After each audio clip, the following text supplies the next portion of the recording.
طب يا جدعان عاملين ايه؟ قبل اي حاجه كده يا جدعان انتوا حشتوني. طبعا كلكم فكرتوا ان انا بقى عشان ما عادش بنزل الافاتار وكده اللي انا نسيت الطريقه ومش لاقي حل الحوار ده كله. اولا كده انا جايب لك النهارده مش برنامج ريميني خالص، لان لحد الان ما نزلش ابلود لبرنامج ريميني اللي احنا نلاقي طريقه نقدر يعني نتخطى بيها اللي هو الطريقه اللي كانت بتقف معانا. انا جايب لك النهارده برنامج يا صاحبي ما حدش نزله على اليوتيوب نهائي. البرنامج ده يقدر يحول لك الصوره الافاتار والكرتون وبطريقه بطريقه جامده. انا البرنامج ابهرني، يعني انت مش هتخرج من الفيديو دوت غير وانت محول الصوره بتاعتك لافاتار او لكرتون. كل اللي انا عايزه منك لو انت جديد، انا اسمي احمد محمد، بقدم محتوى الايديت والتعديل على الصور، كل حاجه تخص الايديت والمونتاج بتلاقيها موجوده على القناه عندنا. فتاكد ان انت مشترك في القناه وعامل لايك للفيديو دوت، وانت اللي عايز تعليقك يظهر معانا الفيديو اللي جاي انزل دلوقتي اعمل لايك واعمل تعليق. برنامج النهارده بص انت مش هتصدق الجمدان بتاع البرنامج. لازم تحمل البرنامج دوت من اللينك اللي في الوصف، وطبعا طريقه التحميل كلنا عارفينها. اتاكد ان انت عملت لايك للفيديو واشتركت في القناه، ويلا بينا على الشرح.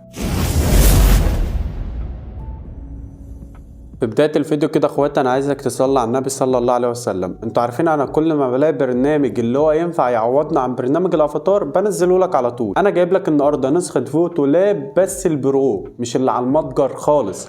يعني انت لازم تحملها من اللينك اللي في الوصف او في الاول تعليق، لان النسخه مختلفه. لو فتحنا الداتا كده مع بعض ودخلنا على برنامج فوتو لاب هتلاقيه مختلف خالص عن المتجر بلا رجاله. زي انت شايف عندك فيه اهوت يعني بتاعت شريف خالد دي لوحدها افاتار، يعني بص جامده. تعال نجرب كده بتاعت شريف خالد مع بعض. كل علينا لو دخلنا على البرنامج بالشكل ده كده وضغطنا على كلمه السماح، زي انت شايف كده اقول لك اختار الصوره. بص محول صوره شريف خالد من ايه لايه.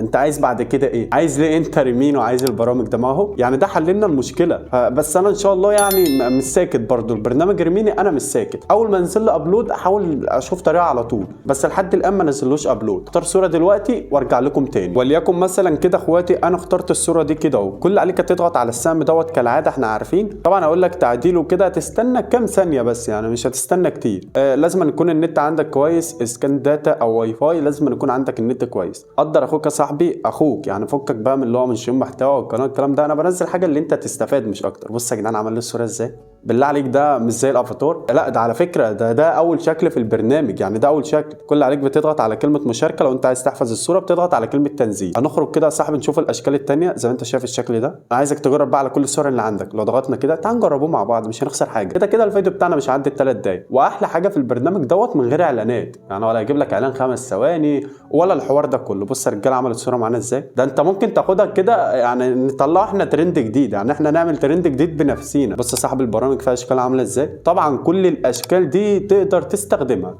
دي احلى ميزه. يعني انت ممكن مثلا لو صورت صوره زي دي كده اللي هي فيها الجناحات دي هتلاقي عمل معاك الصوره على طول. عليك تاخد صوره في الشارع كده وبعدين مثلا او في اي مكان عندك وتضيفها، تدخل عليه كده وتضيف الصوره بتاعتك تلاقي عمل لك الصوره زي دي كده بالظبط. طبعا زي ما انت شايف يا صاحبي اشكال كتير قوي. يعني لو جينا مثلا تعال نجرب على اخر صوره. ده برنامج جامد يا جدعان، البرنامج ده جامد، انا انبهرت منه. بص الصوره دي يا صاحبي دي كانت طالعه ترند قبل كده. بص لو اخترت مثلا الوجه وضغطنا على السهم دوت هتلاقي عمل معاك الصوره. طبعا هنا بقول لك كلمات نساء وكده لو مثلا لو انت عايز تعملها مثلا. بص يا صاحبي عامل معايا الصوره ازاي جامده بمعنى الكلمه. طب يا صاحبي عشان ما تقولش بقى في الشرح والكلام ده كله، زي انت شايف انت عندك اشكال كتير قوي. وطبعا دي النسخه البرو، يعني لازم تحملها من الوصف او من اول تعليق. انزل حمل النسخه يا صاحبي، وما تنساش وانت نازل كده تعمل لايك وتعليق. تقول لي رايك برضه في البرنامج بعد ما تجربه، وان شاء الله باذن الله في اقرب وقت هنشوف حل البرنامج ريميني وننزله مع بعض. يا رب تكونوا استفدتوا منه في فيديو النهارده، والسلام يا اخواتي، اشوفكم شرح جديد.